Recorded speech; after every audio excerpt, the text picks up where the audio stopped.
여러분 반갑습니다. 그리고 이 소중한 자리에 초대돼서 저도 개인적으로 매우 무한한 영광으로 생각을 합니다. 오늘 제가 말씀드리고자 하는 사항은 이제 금융 위험에 대한 사항인데요. 시간이 30분으로 매우 짧기 때문에 어떻게 설명을 드려나 고민을 참 많이 했는데요. 완전히 주무시게 해야 되나 식후에 주제도 지금 이게 주무시기 딱 좋은 주제거든요.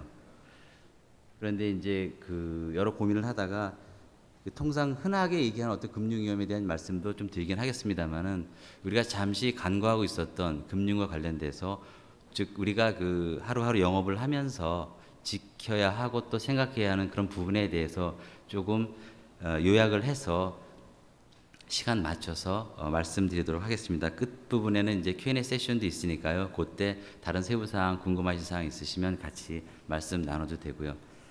우선 첫 번째로다가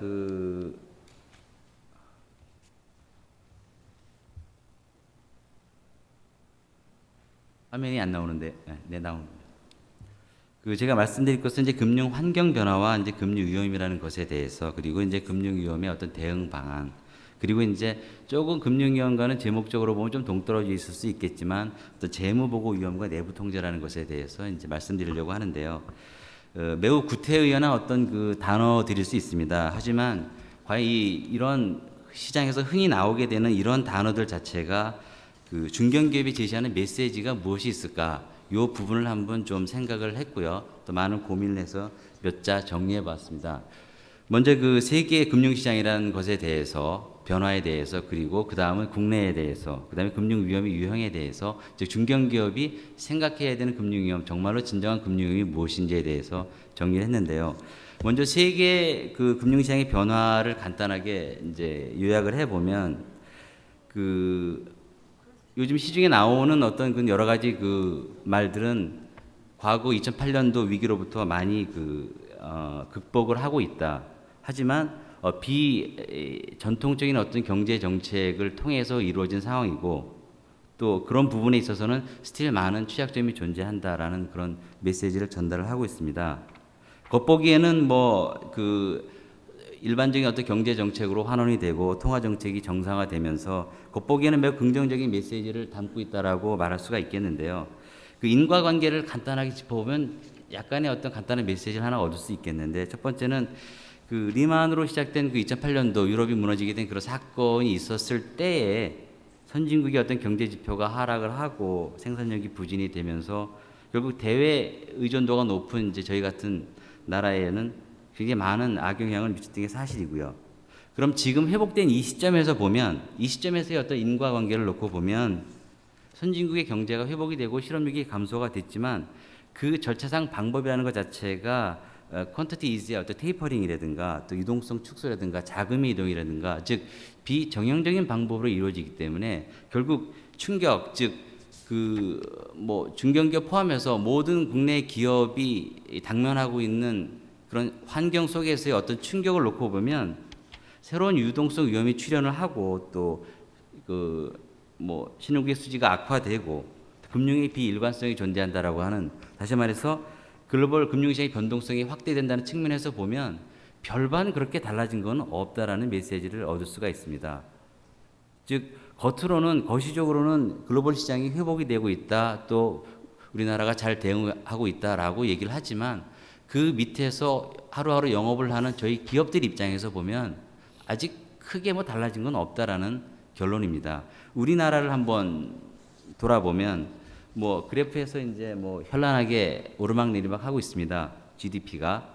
즉 끝부분을 보시면 위에 제가 간단하게 적어 놓은 것처럼 건전성이라든가 위기 대응 능력을 회복했고 외환 보유가 증가하고 즉 나아지는 어떤 그런 경제 지표가 보여지고는 있습니다만은 결국 민간 수요 부족이라고 하는 어떤 구조적인 취약점, 또 민간 수요 부족뿐만이 아니고 가계 부채라든가 기업 구조적인 문제 등 여전히 어떤 위험 요인이, 불안 요인이 상존하고 있는 게 사실이고요. 결국 앞서 반복해서 말씀드리면 중견기업 입장에서 보면 대외 경제가 회복이 된다 할지라도 위험성 측면에서 보면, 특히 금융 위험성 측면에서 보면 달라진 게 없다. 즉 오히려 더 어려워지고 있는 것은 아니냐. 이런 어떤 그 생각을 해볼 필요가 있다는 겁니다. 왜 그러냐면 위험이라는 것에 대해서는 여러 가지 정의가 있을 수 있겠지만 위험은 오르는 거, 내리는 거 그것이 하나의 단순한 위험이 아니고 오르막 내리막의 그 변동성의 확대 폭이라고 정의할 수 있기 때문에 그렇습니다. 그래서 위험이라는 것을 간단하게 다시 한번 이제 이러한 그 환경 변화에 맞춰서 정의를 해보면 다 아시는 내용들입니다. 겉보기와는 매우 다른 어떤 그 속으로는 보면 좀 어두운 현실에서 금융 위험을 하나하나 이렇게 짚어보면 불확실성이라고 하는 대전제 하에서 뭐 이자율도 있고 또 환율도 있고 뭐 유동성, 신용 위험, 국가 위험, 뭐 일부 뭐 경영 위험이라는 것까지도 포함하고 있는데 이미 다 알고 계신 이런 부분에 대해서 제가 오늘 이 자리를 빌어서 하나하나 설명드리고 싶지는 않고요. 제가 생각했던 것들, 즉 이거 이면에 우리 중견기업이 정말로 진정으로 고민하고 생각해야 될 게 무엇인지에 대해서 제 나름의 어떤 위험에 대한 정의를 한번 내려봤습니다. 그래서 두 가지를 말씀드리고 싶은 건데요. 즉 그 금융 환경이 앞서 계속 말씀드린다마는 그 굉장히 빠르게 변하고 있습니다. 빠르게 변한다라는 것은 결국 우리가 그것을 대응하기 위한 저희의 생각의 속도도 역시 같이 맞춰져서 이루어져야지 글로벌에 나아가서 경쟁도 할 수가 있고 또 우리 자체적으로 경쟁도 하고 개발도 하고 발전할 수 있다고 생각을 합니다. 그런데 그 현재 상황을 보면 미래에 대한 예측 가능성이 매우 낮아졌다는 어떤 특징이 있고요. 위험 그 자체가 앞서 열거해드린 뭐 이자율이니 뭐 환율이니 뭐 이런 차원을 넘어서도 매우 고도화해졌고 또 매우 복잡해지고 있다는 거죠. 어느 한 상품이 나온다 할 때 그것이 하나의 어떤 위험 요인만을 내재하고 있지 않고 매우 복합적으로다가 내재를 하고 있거든요. 뭐 이후에 잠깐 사례를 하나 말씀드리겠습니다만은 즉 이렇게 급하게 변한 환경 속에서 내 중견기업 입장에서 즉 금융시장 안에서 그 영업 활동하는 중견기업 입장에서 그 생각의 속도를 어느 정도 우리는 따라가기 위한 노력이 필요하다는 겁니다. 이 노력이 부족했을 때 아무리 내가 뭘 하려고 노력을 해도 실제적으로 그 위험에 적절한 대응이 나올 수 없다라는 거죠.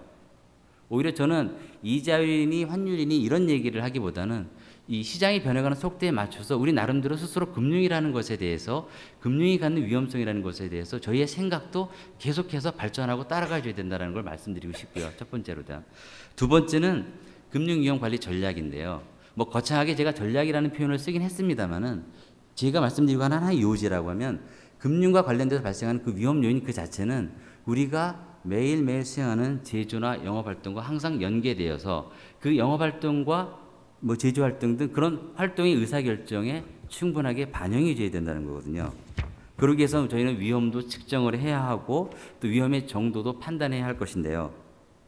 즉 금융 위험에 대한 어떤 시스템적인 관리 전략 이것이 이 중견기업에서 금융 위험이라는 것을 갖다가 중견기업 입장에서 바라봤을 때 이자율을 생각하고 환율을 생각하기에 앞서서 이걸 내가 시장에서 벌어지고 있는 일부는 통제 가능했으면 아니 대부분은 통제 가능하지 못한 이런 금융 위험을 어떻게 관리할까라고 하는 어떤 시스템에 대한 생각 이게 매우 중요하게 금융 중견기업 입장에서 고려해야 될 사항이다라고 말씀드리고 싶습니다. 이에 대해서는 이 두 가지 사항에 대해서 좀 더 부연 설명드리도록 하고요. 즉 이러한 중요한 그 고려해야 할 사항에 대해서 그러면 어떻게 하나하나 대응을 할 것인가에 대한 내용을 말씀드리고 싶은데요. 위험의 측정과 관련된 부분, 그 다음에 금융위험과 기업 전략이라는 것에 대해서 좀 말씀드리도록 하겠습니다. 특히 이제 금융위험의 어떤 관리 전략 부재라는 부분에 대해서 좀 설명을 드리고 싶은데요. 한때 저희가 그 키코 때문에 많은 회사들이 그 고통을 겪었습니다. 또 그거로 인해서 뭐 아직도 어려움을 겪는 회사들도 있고요. 또 여기에 상당수 회사는 이 키코와 연관성이 있었을 수도 있을 것 같고요. 그러면 키코라고 하는 것과 제가 오늘 말씀드리려고 하는 그 금융 위험과의 그 관련성을 조금 맺어서 한번 말씀드려 보자면 그 당시 키코 상호로 넘어가 보면 환경적으로 보면 환율이 계속 뚝뚝뚝 떨어지고 있었어요. 그리고 금융기관 입장에서는 수익력 저하로 인한 새로운 상품 개발이 필요했던 거고요. 근데 저희들 중견회사 즉 외환을 보유하고 수출하는 중견회사 입장에서 보면 해지라는 것이 있는데 뭔가 해지의 필요성이라는 게 존재를 했었고요. 그래서 어떻게 보면 삼박자가 딱 맞아떨어지는 그런 상황에 도래를 하게 됐었는데, 그럼 저희 중견기업 입장에서 한번 바라보게 되면, 즉 금융기관이 충분히 위험을 고지하지 않았다 어쨌다 뭐 하는 이런 얘기는 잠깐 제껴두고, 우리 입장에서 보면 뭐 그 키코란 상품이 배리어가 있고 레버리지가 되고 낙인 낙아웃이 되고 하는 이런 복잡한 어떤 그 이색적인 복합 상품이라고 하는 설명을 제껴두고 딱 한 가지 사실을 크게 간과했던 겁니다. 뭐냐면 해지는 해지인데 부분 해지 상품이었다는 거죠. 그냥 간단히 설명해서 부분 해지 상품이라는 건데, 이걸 좀 더 비약해서 설명을 하면 한쪽으로 터져나가면 무한히 손실이 발생할 수 있는 위험한 상품이었다는 거죠. 즉 어떤 상품을 바라보고 금융 상품을 우리가 취급을 하고 제안을 받고 했을 때 그 상품이 갖는 금융 위험에 대해서 우리는 매우 가볍게 평가를 했다는 거죠. 상대방의 어떤 고지 의무나 이런 거는 잠깐 잊고 우리 얘기를 먼저 해보려고 하는 겁니다. 우리 입장에서 보면 그런 부분, 우리가 간과했던 부분 자체가 결국은 그 시점에서는 환율이 한 30원 더 떨어져서 훨씬 좀 낫다, 뭐 올라가겠지라고 하는 그런 단순한 막연한 생각들이 많은 기업들을 도산하게 만들었던 게 사실이거든요. 결국 금융 위험을 앞으로 돌아가 다시 한번 정의해 보면 변동성이라고 제가 말씀드렸습니다. 그 키코가 갖는 상품의 변동성에 대해서 우리는 매우 큰 간과를 했었던 것이고요.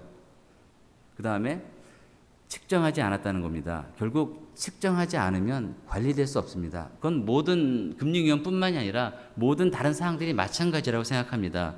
원가 관리도 그렇고 기업의 인력 관리, 인재 관리도 그렇고 우리가 그것을 계량적으로, 물론 계량이 모든 것에 답이 될 수는 없겠지만 구체적으로 측정하지 않고서는 그것을 관리할 수 있는 전략이 나올 수가 없거든요. 즉 해결책이 나올 수가 없다는 거죠. 그래서 위험이 측정과 관련돼서는 우리가 상품을 바라볼 때 과연 이 상품이 갖는, 즉 나의 어떤 베너핏을 생각하기에 앞서서 이 상품이 갖는, 이 금융자산이 갖는 위험이 과연 내가 허용 가능한 수준에 이른 상품이었느냐. 만약에 우리가 키코라는 상품이 부분해지고 한쪽으로 터졌을 때 무한히 뻗어나가는 손실을 야기할 수 있다는 사실을 알았다면 금방 우리는 허용 가능하지 않은 상품이었다라고 해서 시장은 큰 다른 변화가 있었을 겁니다. 근데 이 부분을 크게 관과했던 거죠. 즉 위험이 측정이라는 부분이 우리 중견기업 입장에서는 매우 중요한 거다라고 다시 한번 강조드리고 싶고요. 그 위험이 측정과 관련돼서 조금만 더 말씀을 드리면, 위험은 리스크 밸런싱입니다. 즉 위험이 없으면 수익이 없다는 말, 흔히 교과서적인 말이 있는데요. 다시 얘기해 보면 항상 우리는 위험에 노출이 되어 있고 그 위험을 밟으면서 수익을 창출해내고 있습니다. 리스크 밸런싱이라면 위험이 진정 없다라고 생각이 되면 위험을 측정해서 그 위험이 어느 정도 가져오는 것도 필요한 거죠. 뭐 그 리스크 시뮬레이션이라고 간단하게 제가 뭐 화면을 안 나겠네요. 간단하게 그림을 그려봤습니다만은 뭐 이건 하나의 예고요. 뭐 보유 자산을 분석하고 이게 어떤 금융위험에 노출된 건지 하는 그런 분석적인 어떤 그 프로세스, 이런 프로세스, 즉 위에서 설명드리는 어떤 리스크, 금융 위험이라고 하는 것에 대한 상시 분석 프로세스, 이게 거창하게 제가 시스템을 구축을 해야 된다 뭐 이런 말씀을 드리는 게 아닙니다. 이런 생각을 하는 프로세스를 항상 유지해야 된다는 거죠. 즉 위험의 측정의 전제가 되는 사항은 바로 이런 프로세스를 유지하고 그 프로세스에 대한 오너십을 부여하고 가능하다면 뭐 시스템도 도입할 수 있겠죠. 이런 부분이 위험의 측정과 관련돼서 매우 절대적인 전제 조건이 됨을 다시 한번 강조해서 말씀드리고 싶고요. 그 금융 위험과 이제 기업 전략과 관련돼서는 제가 쭉 오늘 어떤 내용을 말씀드릴까를 고민하다가 잠깐 유명하신 분이 말씀하신 내용을 잠깐 인용을 한번 해봤습니다. 그 중견기업의 세계적인 강소기업화가 되기 위해서 우리는 무엇을 해야 되는지에 대해서 뭐 고성장을 해야 되고 높은 시장 지배력을 가져야 한다. 그다음에 뭐 시장 고객을 확대하고 제품 기술을 특화하고 마케팅 브랜드 유통망을 혁신해야 된다. 결국 이 모든 활동이 그 이면에서 저는 말씀드리고 싶은 것은 그 금융자산을 활용해야 하고 금융시장을 활용해야 하고 결국 우리는 이런 활동을 하기 위해서는 반드시 금융 위험에 노출될 수밖에 없다는 거죠. 결국 노출됐기 때문에 측정을 해서 그것을 기업 의사결정에 반영을 해야 된다는 거죠. 단순하게 보조적인 정보가 아닌 하나의 의사결정을 위한 중요한 정보로서 금융 위험이 반영이 되고 논의돼야 된다는 겁니다. 결국 이러한 기업 전략으로 궁극적으로 금융 위험이 연계되지 않으면 또 한 번 그냥 시장에서 학자들이 얘기하고 뭐 언론에서 얘기하는 그저 여러 가지 이자율이니 위험이니 이런 구호에 지나지 않을 거라는 거죠. 다시 한번 꼭 한번 강조드리고 싶은 부분이고요. 그 금융 위험에 대해서는 이제 이 정도로 간단하게 말씀을 드렸고요. 그 다음에 대해서는 이제 그 이 금융 위험을 측정하게 되는 어떤 수단이 되는 재무 정보와 재무 보고에 대해서 간단하게 말씀을 드리도록 하겠습니다. 그 재무제표, 재무정보라고 하는 것은 기본적으로 그 앞서 제가 이렇게 표시해 둔 것처럼 금융거래를 가능하게 한 하나의 그 국제적인 소통 언어가 됩니다. 국제적인 소통 언어가 되다 보니까 뭐 투명성을 강조한다 뭐 이런 걸 떠나가지고 굉장히 위험한 물건이다라고 저는 그렇게 말씀을 항상 드립니다. 재무제표라는 것 자체는 국제적으로 모두가 똑같이 약속을 해서 만든 그런 것이기 때문에 따라서 그 투명성이라고 하는 부분, 그거에 대한 책임이라고 하는 부분은 결국 진실된 금융 위험을 갖다가 측정하기 위한 하나의 대전제가 되는 것이죠.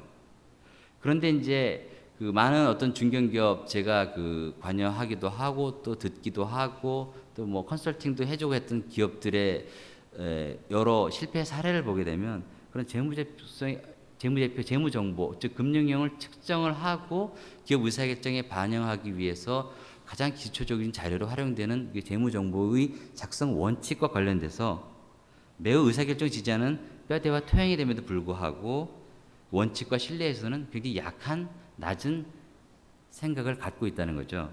결국 금융위험 관리라고 하는 것은 이 재무정보에 대한 원칙과 신뢰의 문제와 또 직결된다고 말씀드릴 수가 있습니다.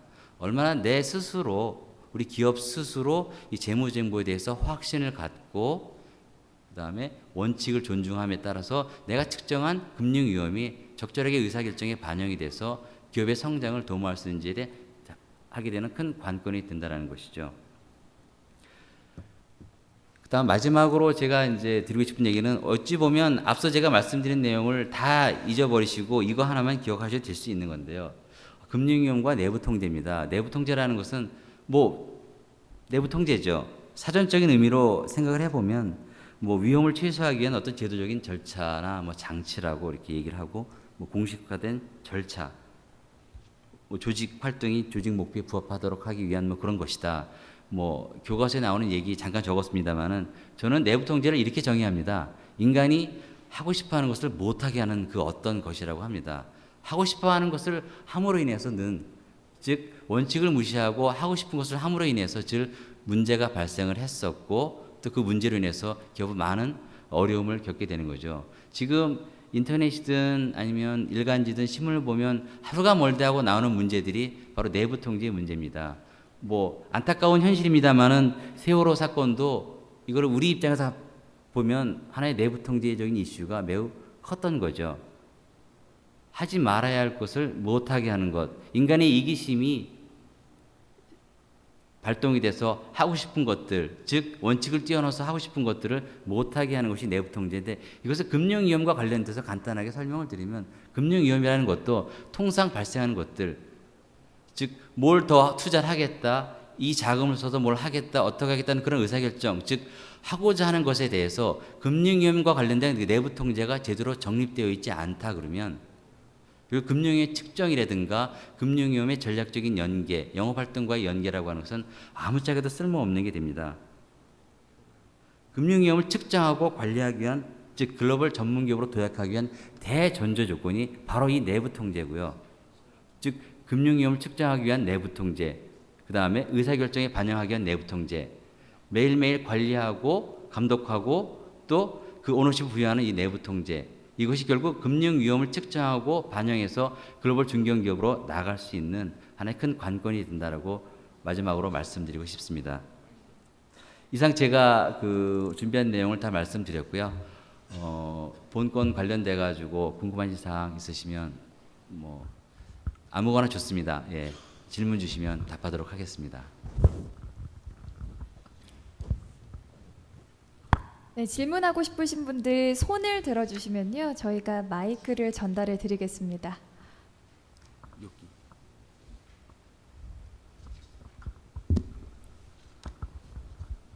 저는 아산에서 온 신라 엔지니어링 주식회사 재경팀에 근무하는 이채환 차장입니다. 반갑습니다. 우리 말씀하신 것 중에 내부 네. 통제, 네네. ICS지 않습니까, 그죠? 네. 이게 사실상 지금 현재 중소기업이나 중견기업에서 이 내부 통제 5가지 유형, 업무 분장이라든지 승인 절차라든지 혹은 또 그런 어떤 5가지 단계를 충분히 구비하고 갖추고 있는 그런 네. 인프라가 사실 없다고 봐야 되거든요. 이게 대한 어떤 지원들이 사실상 죄송한데 조금만 크게 말씀해 주시겠어요? 그러니까 지금 우리 중소기업이나 지금 여기 참여한 상당분의 중견기업들이 네. 내부 통제 시스템을 업무 분장이라든지 승인이라든지 문서화라든지 그런 어떤 5가지 절차를 네. 충분히 갖추고 있는 그런 기업들이 사실상 그렇게 많지 않다는 거죠. 그래서 이런 것들에 대한 어떤 그런 지원이라든지 이런 것들이 좀 필요하다고 보는데.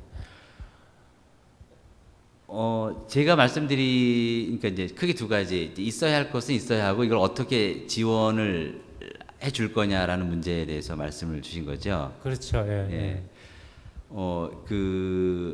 각종 금융권 같은 경우에는 그러니까 금융 위험을 통해서 발생하는 사건 사고라고 하는 부분 자체는 금융기관 즉 우리나라 금융시장에서도 큰 문제이기 때문에 이걸 해결하기 위해서 많은 노력을 하고 있고요. 가령 모 은행 같은 경우에는 중소기업 전담팀을 마련해서 그 팀에서 해당 내부 통제를 구축하고 하는 자문 서비스를 제공하면서 계속 개발하고 또 자금도 지원해가는 그런 프로그램을 운영하고 있는 걸로 제가 알고 있습니다.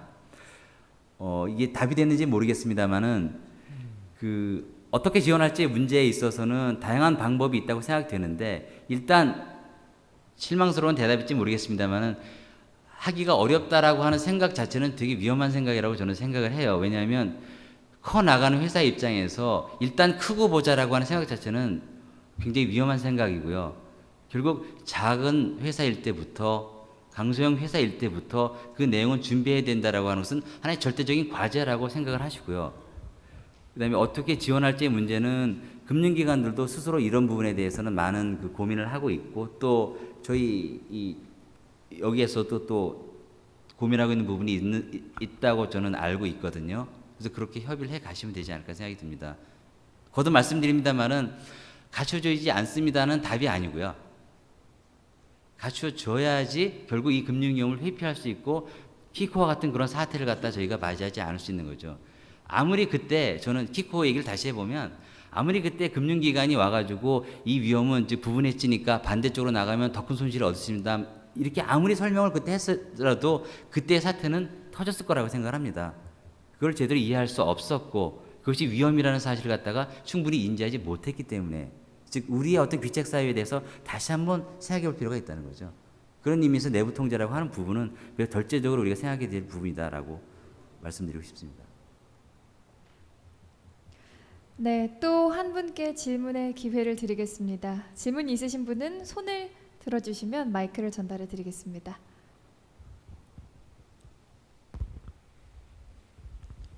질문하실 분 안 계신가요? 네, 저쪽에 계시네요.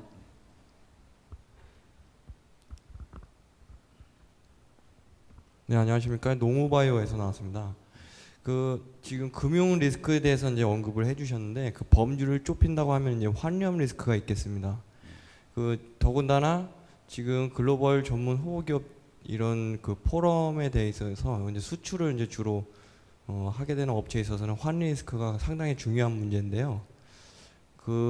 외환 환 리스크에 대한 관리에 대한 전략적인 부분이라든지 그런 시스템적으로 도입할 수 있는 그런 지원책이 있는지 그에 대해서 한번 여쭙고 싶습니다.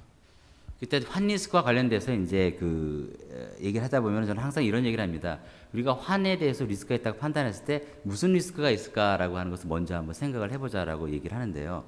환을 통해서 우리가 달러를 가지고 있어 환율이 오르면 평가 손익이 발생을 하고 그걸 팔하면 매매 차익이 발생을 하게 되는데 과연 우리가 우리가 보유하고 있는 수출기업이 보유하고 있는 외환을 가지고서 우리가 하고자 하는 전략적인 목표가 무엇인지를 먼저 한번 생각해 볼 필요가 있겠는데요. 우리는 환을 통해서 차익을 내거나 손실을 내고자 하는 목적은 아니잖아요. 결국 금융위험은 즉 환과 관련된 금융위험은 환과 관련된 변동성으로 인해서 내 기업 즉 현금으로 투자를 하고 또 구매를 하고 하는 여러 가지 현금 흐름에 영향이 없도록 하는 게 기본적으로 환에 대해서 우리가 위험을 보고 이걸 관리하기 위한 목표라고 일단 설정을 해야 된다고 생각을 하는 거거든요.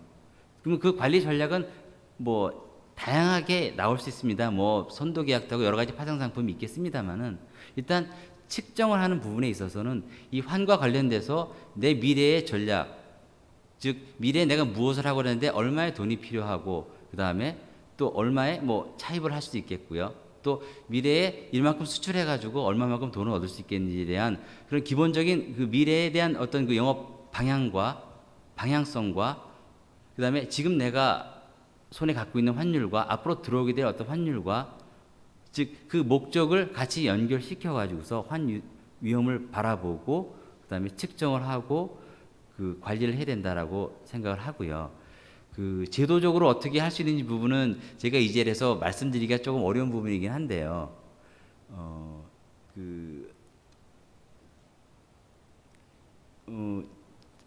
환 리스크를 어떻게 관리할 수 있지를 갖다가 어떤 사회 제도적으로 만든다. 글쎄요,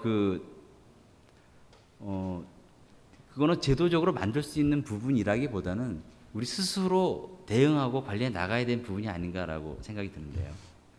제가 덧붙여서 말씀을 드리고자 하면은 그 중견기업이라든지 중소기업에서는 이제 환 리스크를 전문적으로 전담할 수 있는 인력이 그렇게 충분하지 않는 걸로 알고 있습니다. 뉴스 기사에서도 신문 기사에서도 그런 통계 자료를 봤는데요.